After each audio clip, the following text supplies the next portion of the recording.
ఎస్&ఎస్ వారి ఆన్లైన్ క్లాసెస్కు స్వాగతం. నేను విజయ్ సార్. ఈ క్లాస్లో మనం ప్రస్తుతం కోవిడ్ వ్యాధితో పాటుగా అనుబంధంగా ముఖ్యంగా కోవిడ్ నుంచి కోలుకున్నటువంటి వ్యక్తులలో ఎక్కువగా కనిపిస్తున్నటువంటి ఒక భయంకరమైన ఫంగల్ డిసీజే ఈ యొక్క బ్లాక్ ఫంగల్ డిసీజ్ లేదా మ్యూకార్ మైకోసిస్గా పిలుస్తారు. మరి ఈ యొక్క మ్యూకార్ మైకోసిస్ అనేటటువంటిది ఒక డ్రెడ్ఫుల్ డిసీజ్గా మానవాళిపై విరుచుకుపడుతున్నటువంటి ప్రస్తుత తరుణంలో దీనికి సంబంధించి ఖచ్చితంగా ప్రాథమిక అవగాహన అనేటటువంటిది ఉండడం ద్వారా దీన్ని అడ్డుకోవడానికి అవకాశం అనేటటువంటిది ఉంటుంది. కాబట్టి దీనికి సంబంధించినటువంటి అంశాలను ఈ క్లాస్లో మనం పర్టికులర్గా చూద్దాం. ఎస్&ఎస్ పబ్లికేషన్ రంగంలో రారాజు, ఎస్ఐ కానిస్టేబుల్స్ గ్రూప్ 2 ఆన్లైన్ క్లాసుల్లో మహారాజు. ఎస్&ఎస్ పబ్లికేషన్స్ ఎస్ఐ కానిస్టేబుల్స్ అయినా గ్రూప్ 2 అయినా 90% మంది విశ్వసించేది ఎస్&ఎస్ పబ్లికేషన్స్. ఇప్పుడు ఎస్ఐ కానిస్టేబుల్స్ గ్రూప్ 2 ఆన్లైన్ క్లాసుల్లో ప్రభంజనం సృష్టిస్తూ స్టేట్ నెంబర్ 1 గా రాణిస్తున్న మన ఎస్&ఎస్ యాప్ లో క్వాలిటీ వీడియోస్ కు నమ్మకమైన బుక్స్ కు మారుపేరు ఎస్&ఎస్ పబ్లికేషన్స్. ఫోన్ నంబర్స్ 73772229 మరియు 9097588999. మరి ఇక్కడ చూసుకుంటే ఈ మ్యూకార్ మైకోసిస్ ఓకే, ఈ పదానికి సంబంధించినటువంటి అర్థాన్ని గనక మీరు తీసుకుంటే మ్యూకార్ మైకోసిస్, ఈ మ్యూకార్ మైకోసిస్ అనేటటువంటి దానిలో మ్యూకార్ ఒక వర్డ్ అయితే మైకో అనేటటువంటిది రెండవ వర్డ్, లైసిస్ అనేటటువంటిది మూడవ వర్డ్. ఈ మూడు వర్డ్స్ కలిసి మ్యూకార్ మైకోసిస్గా ఏర్పడింది. ఓకే, సో మ్యూకార్ అనేటటువంటిది ఒక ఫంగై యొక్క పేరు. సో శిలీంధ్రము అంటాం దీన్నే. క్లియర్? సో ఈ యొక్క శిలీంధ్రాల ద్వారా సర్వసాధారణంగా మనకు రెగ్యులర్గా, ఎందుకంటే ఎక్కడ చూసినా సరే ఇవి ముఖ్యంగా చనిపోయినటువంటి జంతు వృక్ష కళేబరాలపైన ఎక్కువగా ఆధారపడుతూ జీవనాన్ని సాగించగలిగిన, అంటే నిర్జీవులపైన అధికంగా జీవనాన్ని సాగించగలిగినటువంటి ఒక పుష్పించనటువంటి మొక్కలివి. Okay, so it's a non flowering plant. So దీని యొక్క ప్లాంట్ అంటున్నాం కదా, మరి వేరు రూట్, స్టెమ్, లీవ్స్ ఇట్లా బ్రాంచెస్ ఇవల్ల రకరకాలుగా ఉంటాయి సార్ అంటే ఏముండవు. అటువంటి బాడీ డిఫరెన్సియేషన్ ఏమి లేకుండా నార్మల్గా ఒక చిన్న తంతువులలాగా ఫిలమెంట్స్ లాగా తయారైనటువంటి బాడీతో సింపుల్ స్ట్రక్చర్తో ఉండేటటువంటి నేచరు ఈ శిలీంధ్రాలకు సంబంధించి సొంతం. ఓకేనా? మరి వీటి ద్వారా మనకు దద్దులు రావడం కానీ, తర్వాత తామర లాంటివి కానీ, తర్వాత దురదలు కానీ, ఓకే ఇటువంటివి, తర్వాత అథ్లెట్స్ ఫుట్ కానీ. సో ఇవి సర్వసాధారణంగా మానవునిలో కలిగేటటువంటి వ్యాధులు. మరి ఇక్కడ ఈ మ్యూకార్ అనేటటువంటిది అలాంటి శిలీంధ్రాలలో ఒకటి. ఈ శిలీంధ్రాలను భూమిపైన ఏమని పిలుస్తారంటే వీటిని రీసైక్లర్స్ అని పిలుస్తారు. అంటే పునశ్చక్రీయము చేయగలవు. వివిధ రకాల మెటీరియల్స్ను డీకంపోజ్ చేయడం ద్వారా, డిగ్రేడ్ చేయడం ద్వారా వాటిని అటు వాతావరణంలోకి కానీ ఇటు నేలలోకి కానీ యాడ్ చేయడం ద్వారా ఏం చేస్తాయి, ఇవి రీసైక్లర్స్గా ఎర్త్ పైన హెల్ప్ చేస్తాయి. మరి అలాంటి ఈ శిలీంధ్రాలు నిర్జీవ పదార్థాలపైన జీవనాన్ని సాగించే వీటినే మనము మోల్డ్స్ అని పిలుస్తారు. ఇక్కడ మోల్డ్ అంటే కూడా అర్థము, ఓకే మోల్డ్స్ అంటే కూడా అర్థము అచ్చు అంటారు, అంటే ఒక ఫ్రేమ్ లాగా. సో ఏ భాగంపై అయితే ఈ యొక్క శిలీంధ్రము సోకుతుందో ఆ భాగం అంతా కూడా విస్తరిస్తుంది. తత్ఫలితంగా ఆ ఆకృతిని మొత్తాన్ని తన యొక్క ఆకృతిగా మార్చుకుంటుంది. ఓకే, ఆ విధంగా వీటిని మోల్డ్స్ అని పిలుస్తారు. అలాంటి ఒక మోల్డే ఈ మ్యూకార్ అనేటటువంటి ఒక శిలీంధ్రం. Okay, so that means mucor is the name of a fungi. Now mycology, ఇక్కడ మైకో తీసుకుంటే మైకాలజీ అంటాం. Mycology means the study of fungi. So శిలీంధ్రాల గురించి చేసే అధ్యయనాన్ని ఏమంటారు, మైకాలజీ అని పిలుస్తారు. సో లైసిస్ అంటే బ్రేక్ డౌన్.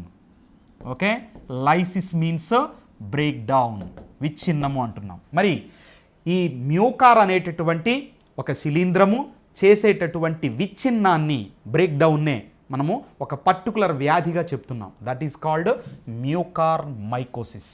ఓకే, మరి ఈ యొక్క మ్యూకార్ మైకోసిస్ను మనం ఏమని పిలుస్తున్నాం, బ్లాక్ ఫంగల్ వ్యాధి అని అంటున్నారు. మరి ఎందుకు దీన్ని బ్లాక్ ఫంగస్ వ్యాధి అంటున్నారు?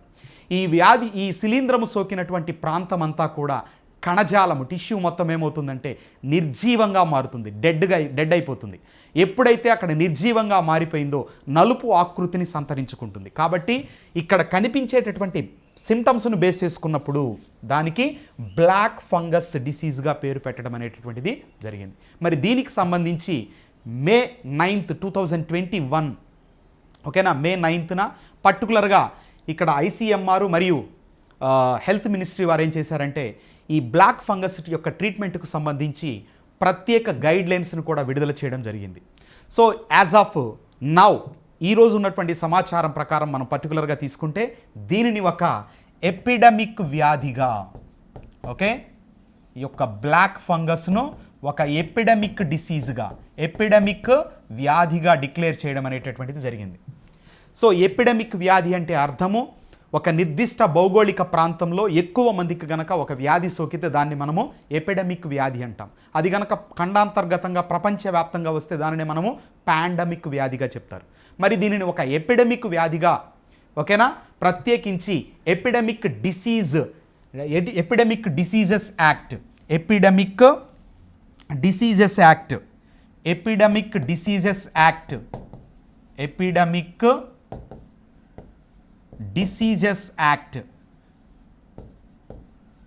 సో ఎపిడమిక్ డిసీజెస్ యాక్ట్ 1895 దీనిలో ప్రత్యేకంగా ఈ మ్యూకార్మైకోసిస్ లేదా బ్లాక్ ఫంగస్ వ్యాధిని కూడా ప్రస్తుతం హెల్త్ మినిస్ట్రీ వారు చేర్చడం జరిగింది. మరి దీని ప్రకారం చూసుకున్నప్పుడు ఒక ఎపిడమిక్ వ్యాధి కాబట్టి ఖచ్చితంగా దీనిని మనము నివారణ ఉపాయాల ద్వారా, ప్రత్యేకమైనటువంటి ప్రికాషనరీ మెజర్స్ ద్వారా ఏం చేయొచ్చు, ఖచ్చితంగా అడ్డుకోవడానికి అవకాశం అనేటటువంటిది ఉంటుంది. మరి పర్టికులర్గా దీని ప్రకారం మనం చూసుకున్నప్పుడు ఎందుకు కోవిడ్ పేషెంట్స్లో ఇది కనిపిస్తోంది, కోవిడ్ వ్యాధి నుంచి కోలుకున్న వారిలో ఎందుకు కనబడుతోంది? మరి ఈ మ్యూకార్మైకోసిస్ అనేది కొత్తగా ఇప్పుడు ఈ COVID-19 పాండమిక్ దృష్ట్యా వెలుగులోకి వచ్చినటువంటి వ్యాధి అంటే కాదు. ఇది చాలా కాలం నుంచి ఉన్నటువంటి వ్యాధి, అనేక ప్రాంతాలలో విస్తరించి ఉన్నటువంటి వ్యాధి. మరి నిర్దిష్టంగా ఇప్పుడు దీని గురించి ఎందుకు మనం మాట్లాడుకోవాల్సి వస్తుంది? మరి ఇక్కడ పర్టికులర్గా కోవిడ్ వ్యాధితో బాధపడిన వ్యక్తులలో, అంటే అక్కడ నుంచి కోలుకున్నటువంటి వ్యక్తులలో ఒక కోవిడ్ అనుబంధ వ్యాధిగా, ఓకే, కోవిడ్ అసోసియేటెడ్ డిసీజ్గా ఎందుకు ఇక్కడ మనకు కనిపిస్తోంది? మనము ఇందులో ఉండే రకాలు ఏమున్నాయి, ఎలాంటి జాగ్రత్తలు మనం పాటించడం ద్వారా దీన్ని మనము కంప్లీట్గా మనం అవాయిడ్ చేయడానికి అవకాశం ఉంటుంది. మరి ఈ అంశాల పరంగా మనం చూసుకున్నప్పుడు సో ఫస్ట్గా మనకు మ్యూకార్మైకోసిస్ అంటే అర్థం తెలిసింది. మరి ఈ శిలీంధ్రాలు ఎలా స్ప్రెడ్ అవుతాయి? ఇవి మొక్కలు కాదు, అంటే విత్తనాలుగా మొక్కలైతే ఏం చేస్తాయి, ఫ్లవర్స్ను తయారు చేసుకుంటాయి, వాటి నుంచి సీడ్స్ వస్తాయి, ఆ సీడ్స్ ఏమవుతాయి, గ్రో అయ్యి కొత్త ప్లాంట్స్ని తయారు చేస్తాయి. మరి ఇక్కడ అలాంటి ప్లాంట్ నేచరే ఇక్కడ లేదు, కానీ but it is a plant and it is a non chlorophyllous plant, means it cannot prepare its own food. ఖచ్చితంగా అదేం చేయాలా, వేరే వాటి మీద ఆధారపడి జీవనాన్ని సాగించాలి. అందుకని దీనిని సాప్రోఫైట్ అని పిలుస్తారు. Okay, it is a saprophyte. Sapro means rotten means కుళ్ళిపోయినటువంటి, ఫైటా మీన్స్ ప్లాంట్. సో కుళ్ళిపోయినటువంటి జంతు వృక్ష కళేబరాలపై ఆధారపడి జీవనాన్ని సాగించేటటువంటి ఒక మొక్క కాబట్టి దీనిని సాప్రోఫైట్గా చెప్తున్నారు. ఆ సాప్రోఫైటిక్ న్యూట్రిషన్ అనేటటువంటిది ప్రత్యేకించి ఈ ఫంగైలో కనబడుతుంది. ఓకేనా, అది మ్యూకార్ కావచ్చు, రైజోపస్ కావచ్చు, తర్వాత ఇంకా మనం చెప్పుకుంటే ఈ యొక్క ఆల్బుగో అనేటటువంటి శిలీంధ్రము కావచ్చు, తర్వాత పుట్టగొడుగులు మనం మష్రూమ్స్ అని పిలుస్తాం, ఇవన్నీ కూడా శిలీంధ్రాల గ్రూప్కి చెందినటువంటివేనమాట జీవులు. ఓకే, మరి ఇక్కడ పర్టికులర్గా మనం చూసుకున్నప్పుడు సాప్రోఫైటిక్ న్యూట్రిషన్ అంటే కుళ్ళినటువంటి వాటిపై ఆధారపడి జీవనాన్ని సాగించేది. అలాంటి ఈ యొక్క శిలీంధ్రము సజీవ కణాలను నిర్జీవంగా మార్చడం ద్వారా ఈ యొక్క వ్యాధిని కలిగిస్తూ ఉంది. అర్థమైందా? కాబట్టి మన కణాలను నిర్జీవంగా మార్చకుండా దీనిని అడ్డుకోవడం అనేటటువంటిది. ఎందుకంటే ఈ శిలీంధ్రము గ్రో అవ్వాలంటే ఖచ్చితంగా 2 కండిషన్స్ ఫేవరబుల్గా ఉంటాయి వాటికి. ఒకటి వచ్చేసి తడిగా ఉన్నటువంటి ప్రాంతాలు, 2 అధిక గ్లూకోజ్ సాంద్రత, అంటే ఎక్కువ గ్లూకోజ్ గనక ఉంటే మాత్రం, చక్కెరలు షుగర్స్ గనక ఉంటే డెఫినెట్గా ఆ ప్రాంతంలో ఎక్కువగా ఈ యొక్క ఫంగై అనేటటువంటిది గ్రో కావడానికి అవకాశం ఉంటుంది. మరి దీనికి విత్తనాలు లేవు కదా సార్, ఎలా స్ప్రెడ్ అవుతుంది? So this mucor which is nothing but a fungi can reproduce asexually. Okay, అలైంగిక ప్రత్యుత్పత్తి విధానము ద్వారా, ఓకే, బై అసెక్షువల్ రీప్రొడక్షన్ ఇదేం చేస్తుందంటే స్పోర్స్ అనేటటువంటి ప్రత్యేక నిర్మాణాలను తయారు చేస్తుంది. అంటే సింపుల్ భాషలో చెప్పుకోవాలి అంటే స్పోర్స్, శిలీంధ్రము ఉత్పత్తి చేసే విత్తనాల లాంటి నిర్మాణాలని మనం ఏమంటాం, స్పోర్స్ అనుకోవచ్చు. ఓకేనా? ఈ స్పోర్స్ ఏం చేస్తాయి, స్పొరాంజియం అనేటటువంటి ప్రత్యేకమైనటువంటి నిర్మాణంలో తయారవుతాయి. ఇవి గాలి ద్వారా కానీ నీటి ద్వారా కానీ రకరకాల మార్గాల ద్వారా ఏమవుతాయి, వ్యాప్తి చెందడం అనేటటువంటిది ప్రత్యేకించి ఇక్కడ మనకు జరుగుతుంది. ఓకేనా? సో అలాంటి ఈ మ్యూకార్ ఉత్పత్తి చేసేటటువంటి స్పోర్స్ ఏమవుతాయి, మనకు ఒక వ్యక్తి నుంచి మరొక వ్యక్తికి సంక్రమిస్తాయి అంటే అవి అలా రాదు. మళ్ళీ ఏ వ్యక్తికి అయితే వస్తుందో ఆ వ్యక్తికి మాత్రమే పరిమితం అవుతుంది. ఎందుకంటే యాజ్ పర్ ద ఐసీఎంఆర్ కానీ as per the health and family welfare ministry ప్రకారం కానీ మనం చూసుకున్నప్పుడు it is not a contagious disease. ఓకేనా? అంటు వ్యాధి కాదు ఇది, but it is a infectious disease. అంటే ఒక వ్యాధికి సంబంధించి మనం తీసుకున్నప్పుడు వైరస్ కానీ బ్యాక్టీరియా కానీ ఫంగై కానీ ప్రోటోజోవన్ పారాసైట్స్ కానీ ఇలా వేటి ద్వారా అయినా సరే వ్యాధి కలిగినప్పుడు దాన్ని ఏమంటాం మనము, ఇన్ఫెక్షువస్ డిసీజ్ అంటాం. మరి ఈ యొక్క మ్యూకార్ మైకోసిస్ అనేటటువంటిది infectious disease. It is not a contagious అంటే కమ్యూనికబుల్ డిసీజ్ కాదు, ఒక వ్యక్తి నుంచి మరొక వ్యక్తికి సంక్రమించేటటువంటి అంటు వ్యాధి కాదు. ఓకే, సో మరి దీనిని ఖచ్చితంగా మనము అదుపు చేయడానికి అవకాశం అనేటటువంటిది ఉంటుంది. మరి ఇక్కడ యుఎస్ఏ వారి యొక్క సెంటర్ ఫర్ డిసీజ్ కంట్రోల్ వారు ఈ మ్యూకార్ అనేటటువంటి శిలీంధ్రము ఏ భాగానికైతే సోకుతుందో ఆ భాగాన్ని ఆధారం చేసుకొని మొత్తము ఈ మ్యూకార్ మైకోసిస్ని ఏం చేశారు, 5 ప్రధానమైనటువంటి రకాలుగా వర్గీకరించారు. సో ఇక్కడ పర్టికులర్గా ఒక పాయింట్ గుర్తుంచుకోండి, ఏ వ్యక్తిలో అయితే వ్యాధి నిరోధక శక్తి ఇమ్యూనిటీ బాగా డౌన్ అయి ఉంటుందో, బాగా తగ్గిపోయి ఉంటుందో ఆ వ్యక్తులలో అరుదుగా కనిపించే ఒక శిలీంధ్ర వ్యాధి ఈ యొక్క mucor mycosis or black fungal disease. Clear? మరి ఈ వ్యాధి నిరోధకత తక్కువగా ఉన్నటువంటి పరిస్థితి కొంతమంది వ్యక్తులలో మనకు నిర్దిష్టంగా కనిపిస్తున్నప్పుడు, ఓకే, పర్టికులర్గా ఒక భాగంలో ఈ శిలీంధ్రము చేరడం ద్వారా ఆ భాగంలో ఈ మ్యూకార్ మైకోసిస్ లేదా బ్లాక్ ఫంగల్ డిసీజ్ను కలిగిస్తూ ఉంటుంది. దాని ఆధారంగా చూసుకున్నప్పుడు ఈ మొత్తము బ్లాక్ ఫంగస్ వ్యాధిలో 5 రకాలు మనకు కనిపిస్తాయి. ఓకేనా? మరి ఏంటండి ఆ 5 రకాలు? సో ఇక్కడ మనం చూసుకుంటే ఇది వ్యాధి నిరోధకత తక్కువగా ఉన్న వారిలో కనిపించే ఒక శిలీంధ్ర లేదా ఫంగస్ వ్యాధి. ఈ వ్యాధి సోకే శరీర భాగాల ఆధారంగా, సో యుఎస్ఏ వారి యొక్క సెంటర్ ఫర్ డిసీజ్ కంట్రోల్ వీరి యొక్క అనాలసిస్ ప్రకారం మొత్తం ఎన్ని రకాలు ఇది అంటే 5 types. Number 1 rhinocerebral mucor mycosis. Rhinocerebral mucor mycosis. Okay, మరి ఇది పర్టికులర్గా మనం చూసుకున్నప్పుడు ఈ యొక్క రైనోసెరిబ్రల్ మ్యూకార్ మైకోసిస్ అనేటటువంటిది సైనస్ మరియు మెదడుకు సంక్రమిస్తుంది. ఏంటండి సైనస్ అంటే? These are sinuses are nothing but the filled spaces. మన యొక్క ఈ పార్ట్లో కానీ ఇక్కడ కానీ తర్వాత ఈ ప్రాంతంలో కానీ ఈ ఐబాల్స్ అంటే కనుగుడ్లు యొక్క వెనక ప్రాంతంలో కానీ ప్రత్యేకించి ఉన్నటువంటి స్పేసెస్ అంతా కూడా స్పెషల్ లిక్విడ్తో ఫిల్ అయి ఉంటుంది. అటువంటి ఒక ఫిల్డ్ స్పేసెస్నే మనం ఏమని పిలుస్తాం, ఇక్కడ మీరు చూడొచ్చు. ఓకే, సో పర్టికులర్గా మనం చూసుకున్నప్పుడు ఈ ప్రాంతాలను సైనసెస్ అంటాము. ఆ సైనసెస్లోకి ఎయిర్ ఫ్లో అవడం ద్వారా అక్కడ ఏదైనా డిపాజిట్ అయినప్పుడు అదంతా కూడా బయటికి రావడం అనేటటువంటిది జరుగుతుంది. కానీ కొన్నిసార్లు మ్యూకస్ అంటే శ్లేష్మము అంటాం, మనకు కోల్డ్ వచ్చినప్పుడు కానీ ఇలాంటప్పుడు ఏమవుతుందంటే ఆ మ్యూకస్ వెళ్ళి వాటిలోకి చేరి అక్కడ రకరకాల మైక్రో ఆర్గానిజమ్స్ గ్రో అయ్యి విపరీతమైనటువంటి ఇన్ఫెక్షన్ జరగడం ద్వారా సివియర్ పెయిన్ అనేటటువంటిది మనకు స్టార్ట్ అవుతుంది. అలాంటి ఒక పరిస్థితినే మనము సైనసైటిస్ అంటాము. ఓకే, సో ఈ సైనస్ మరియు మెదడుకు సంబంధించినటువంటి మ్యూకార్ మైకోసిస్ని ఏమని పిలుస్తాము, రైనోసెరిబ్రల్ మ్యూకార్ మైకోసిస్. మరి దీనికి సంబంధించి మనం చూసుకున్నప్పుడు ఇది సర్వసాధారణంగా ఎవరిని టార్గెట్ చేస్తుంది అంటే డయాబెటిక్ పేషెంట్స్. మీకు ఆల్రెడీ చెప్పాను, ఎక్కడైతే షుగర్స్ బాగా కంప్లీట్గా అవైలబిలిటీలో ఉంటాయో ఆ ప్రాంతంలో యొక్క ఫంగై అనేటటువంటిది ముఖ్యంగా మ్యూకార్ లాంటి శిలీంధ్రాలు ఈజీగా గ్రో అవుతాయి. ఓకేనా? మనకు రైజోపస్ తీసుకుంటే దాన్ని రొట్టె బూజు అని పిలుస్తాం, బ్రెడ్కు బాగా పట్టేస్తుంది అనమాట అది.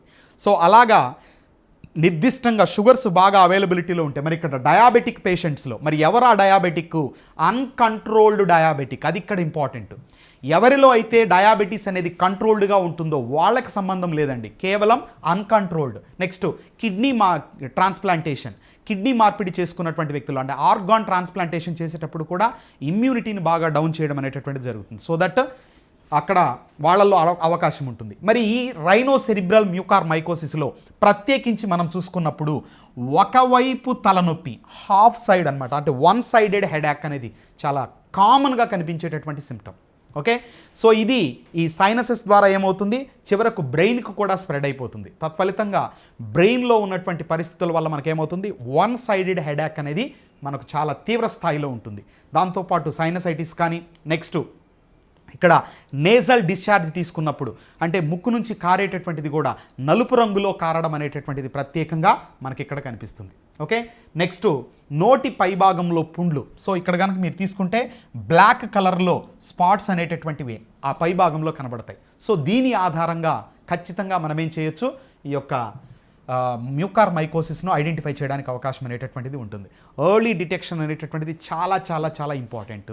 ఓకే, ఇక నెక్స్ట్ రెండవది వచ్చేసి పల్మనరీ మ్యూకార్మైకోసిస్. మరి ఇక్కడ చూసుకుంటే క్యాన్సర్, స్టెమ్ సెల్ ట్రాన్స్ప్లాంట్ కానీ, వివిధ రకాల అవయవాల మార్పిడి జరిగిన వారిలో కానీ నిరోధకత తక్కువ వల్ల, అంటే ఇమ్యూనిటీ తక్కువగా ఉండడం వల్ల సాధారణంగా ఈ యొక్క పల్మనరీ మ్యూకార్మైకోసిస్ అనేది కనిపిస్తుంది. మరి ఇక్కడ డిఫికల్టీ ఇన్ బ్రీతింగ్, అంటే షార్ట్నెస్ వస్తుంది బ్రీతింగ్లో, తర్వాత దీర్ఘకాలికంగా దగ్గు, విడవకుండా కాఫ్ అనేటటువంటిది రావడం, తర్వాత ఫీవర్ కామన్గా ఉంటుంది, చెస్ట్ పార్ట్లో బాగా నొప్పిగా అనిపిస్తుంది. సో ఈ లక్షణాలు ప్రత్యేకించి మనకు ఈ యొక్క పల్మనరీ మ్యూకార్మైకోసిస్లో డెఫినెట్గా కనబడేటటువంటి లక్షణాలు.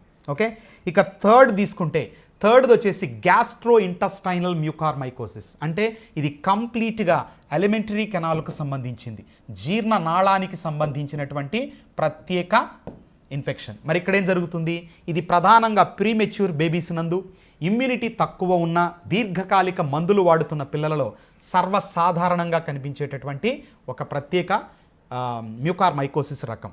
నెక్స్ట్ ఇక్కడ అబ్డామినల్ పెయిన్ కానీ, వాంతులు, వికారము, నాసియా లక్షణాలు ప్రత్యేకించి కనబడతాయి. Next cutaneous mucormycosis. చర్మానికి గాయమైన భాగం ద్వారా ఏమవుతుంది, ఈ యొక్క మ్యూకస్ మ్యూకార్ శిలీంధ్రం అనేటటువంటిది ఎంటర్ అవుతుంది. ఓకే, అలా ఎంటర్ అయిన తర్వాత దాదాపు అందరి వ్యక్తులలో సాధారణంగా, అంటే ఇక్కడ ఇమ్యూనిటీ పరంగా కావచ్చు ఎవరైనా సర్వసాధారణంగా ఇది ఎవరిలోనైనా కనిపిస్తుంది. చర్మము మొదట ఎరుపు రంగు మారడం, తరువాత నలుపు రంగులోకి మారి ఆ ప్రాంతంలో కణజాలం ఏమవుతుంది, నిర్జీవం అవుతుంది. Right, so it becomes non living component అయిపోతుంది అనమాట. వాపు, విపరీతంగా నొప్పి గాయం దగ్గర ఉంటాయి. అంటే ఏ ప్రాంతంలో అయితే మనకు ఈ ఫంగై అనేటటువంటిది అధికంగా డిపాజిట్ అయిందో ఆ ప్లేస్ అంతా కూడా ప్రత్యేకించి ఇక్కడ నొప్పి రావడం అనేటటువంటిది. మీరు మరి స్కిన్ పరంగా చూసుకున్నప్పుడు this is the important symptom that has to be noted అనమాట. మరి ఇక్కడ చూసుకున్నప్పుడు మొదట ఎరుపు రంగు ఉంటుంది, తర్వాత నలుపు రంగులోకి మారడం.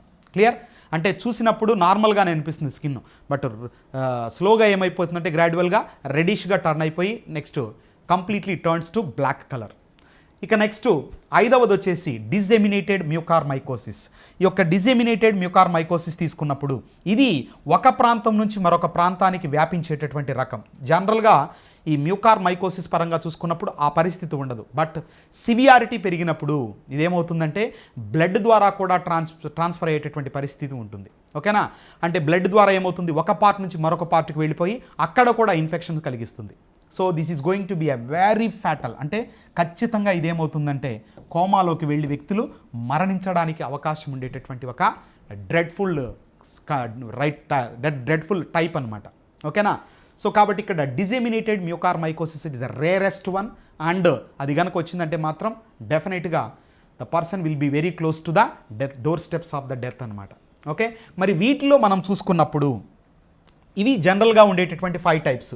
మరి ఇందులో రైనోసెరిబ్రల్ మ్యూకార్మైకోసిస్ కానీ, పల్మనరీ మ్యూకార్మైకోసిస్ కానీ, తర్వాత గ్యాస్ట్రో ఇంటెస్టైనల్ కొంత తక్కువగా, తర్వాత క్యూటేనియస్, ఈ 3 టైప్స్ పర్టికులర్గా మనం చూసుకున్నప్పుడు అధికంగా కోవిడ్-19 వ్యాధి నుంచి కోలుకున్న వ్యక్తులలో ఎక్కువగా మనకు కనిపిస్తోంది.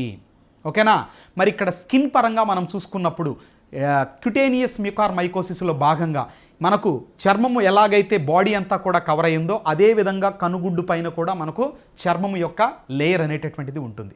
ఓకేనా, మరి ఇక్కడ ఈ ప్రాంతానికి అది సోకినప్పుడు ఆ ప్రాంతంలో విపరీతంగా స్పోర్స్ డెవలప్ అవుతూ ఏం చేస్తాయి, మొత్తము శిలీంధ్రానికి సంబంధించినటువంటి దేహాన్ని తయారు చేస్తాయి. అలా ఎప్పుడైతే ఫిలమెంట్స్ రూపంలో మొత్తము విస్తరించిందో ఆ భాగమంతా ఉబ్బిపోయి కనుగుడ్డు వాయడం అనేటటువంటి ప్రత్యేక లక్షణాలు మనకు ఈ యొక్క బ్లాక్ ఫంగస్ డిసీజ్లో కనిపించేటటువంటి ఒక ప్రత్యేక అండ్ సివియర్ కండిషన్స్లో ఉండే లక్షణం అన్నమాట. ఒక్కొక్కసారి ఆ పూర్తిగా శిలీంధ్రాన్ని తొలగించలేని పరిస్థితి వచ్చినప్పుడు ఆ భాగాన్నంతా కూడా తీసివేయాల్సినటువంటి పరిస్థితి కూడా రావచ్చు. అలాంటి దీనికి మనం లోను కాకుండా ముందుగానే ఇనీషియల్గా దాన్ని ఐడెంటిఫై చేయగానే వెంటనే మనము ట్రీట్మెంట్కి గనక వెళ్ళినట్లయితే ఖచ్చితంగా దీనిని అడ్డుకోవడానికి అవకాశం అనేటటువంటిది ఉంటుంది. మరి ఇక్కడ ఎందుకు సార్ ఆల్రెడీ మనకు పెద్దవాళ్ళు ఒక సామెత చెప్తుంటారు, మూలిగే నక్క మీద తాటికాయ పడ్డది అని. అవునా, ఆల్రెడీ కోవిడ్-19తో సఫర్ అయ్యి ఎట్లో మనము కొంతవరకు దాని నుంచి బయటపడగలిగాం. సో ఆరోగ్యకరమైన జీవనాన్ని సాగించడానికి ముందుకు వెళ్ళాలనుకుంటున్నాం. మరి ఈ తరుణంలో ప్రత్యేకించి ఎందుకు ఈ కోవిడ్ వ్యాధిగ్రస్తులలో ఈ మ్యూకార్మైకోసిస్ అనేటటువంటిది అధికంగా మనకు కేసెస్ అనేవి ఇటు మహారాష్ట్ర కానీ, గుజరాత్ కానీ, నెక్స్ట్ రాజస్థాన్ కానీ, ఈ ప్రాంతాలలో ప్రత్యేకంగా ఏపీ పరంగా కానీ, తెలంగాణ, ఇలా ఈ తెలుగు రాష్ట్రాల్లో ఎక్కడ చూసినా కూడా ఈ కేసెస్ అనేటటువంటివి అక్కడక్కడ మనకు కనిపిస్తూ ఉన్నాయి అనేది చూస్తే, పర్టికులర్గా మనము కోవిడ్-19 వ్యాధికి సంబంధించి చూసుకున్నప్పుడు ఈ కోవిడ్-19 వ్యాధి పరంగా ఓకే మనకు ఇమ్యూనో సప్రెసెంట్స్గా అంటే ఇక్కడ వ్యాధి నిరోధక వ్యవస్థకు సంబంధించినటువంటి దీనిలో భాగంగా ప్రత్యేకించి ఏం చేస్తారంటే ఈ కోవిడ్-19కు ఓకే కార్టికోస్టెరాయిడ్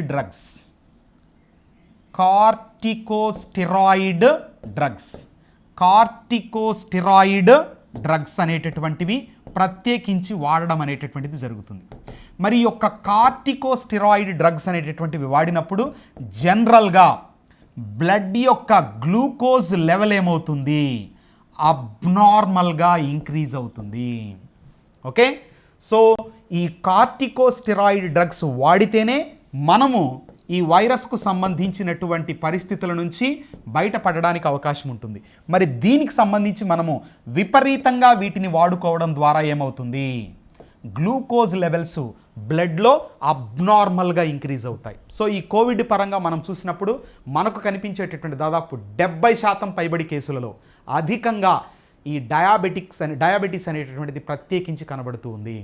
మరి అంతకుముందు ఎప్పుడు మాకు డయాబెటిస్ లేదండి, కానీ కోవిడ్ వచ్చిన తర్వాత టెస్ట్ చేయించుకుంటే షుగర్ వచ్చిందని చెప్పారు, ఇన్సులిన్ ఇంజెక్షన్ వాడమంటున్నారు, లేదా టాబ్లెట్స్ వేసుకోమంటున్నారు అంటున్నారు. ఎస్, ఇక్కడ ప్రధానంగా ఈ కార్టికోస్టెరాయిడ్స్ యొక్క డ్రగ్స్కు సంబంధించి చూసుకున్నప్పుడు వీటిని ఒక జుడిషియల్ వేగా అంటే మనం ఒక పర్టికులర్ ప్రాపర్ వేగా ఏ టైంలో ఎంత అవసరం అలా కాకుండా విపరీతంగా వాడుకోవడం అనేటటువంటి పరిస్థితి ద్వారా ఏమవుతుంది, ఈ గ్లూకోజ్ లెవెల్స్ అనేటటువంటివి బ్లడ్లో పెరుగుతాయి. మరి గ్లూకోజ్ లెవెల్స్ కనుక బ్లడ్లో పెరిగితే సో ఫస్ట్ కండిషన్ మ్యూకార్ లాంటి శిలీంధ్రానికి మంచి వాతావరణం లభించినట్లు. ఇక రెండవది, ఆల్రెడీ కోవిడ్-19 లాంటి భయంకరమైన పాండమిక్ వ్యాధితో పోరాడిన ఇమ్యూనిటీ సిస్టమ్ ఓకేనా, ఈ ఇమ్యూన్ సిస్టమ్ ఏం చేస్తోంది, కొంత వీక్నెస్ అనేటటువంటిది క్రియేట్ అయ్యి ఉంది.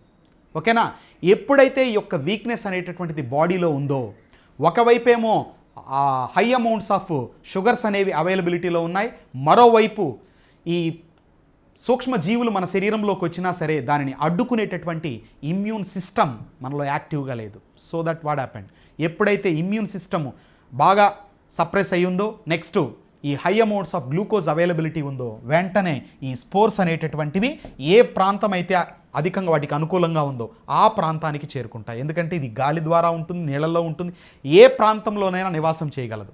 మనం రకాలు తీసుకున్నప్పుడే మనకు అర్థమవుతుంది. గ్యాస్ట్రో ఇంటెస్టైనల్ అంటున్నాం. మరి అబ్డామిన్ పరంగా మనం చూసుకుంటే స్టమక్లో high concentrated hydrochloric acid generate అవుతుంది. అది కూడా ఈ యొక్క శిలీంధ్రాన్ని ఏమీ చేయలేని పరిస్థితి. మరి ఇలా ఏ ప్రాంతం అయితే అనుకూలంగా ఉంటుందో ఆ ప్రాంతంలో, మరి ఇక్కడ మనకు ఇండియాలో రికార్డ్ అవుతున్నటువంటి కేసెస్ పరంగా చూసుకున్నప్పుడు ఎక్కువ మంది ఐ ప్రాబ్లంతో సఫర్ అవుతూ హాస్పిటల్స్కు చేరడం అనేటటువంటి ప్రత్యేక పరిస్థితి కొనసాగుతూ ఉంది.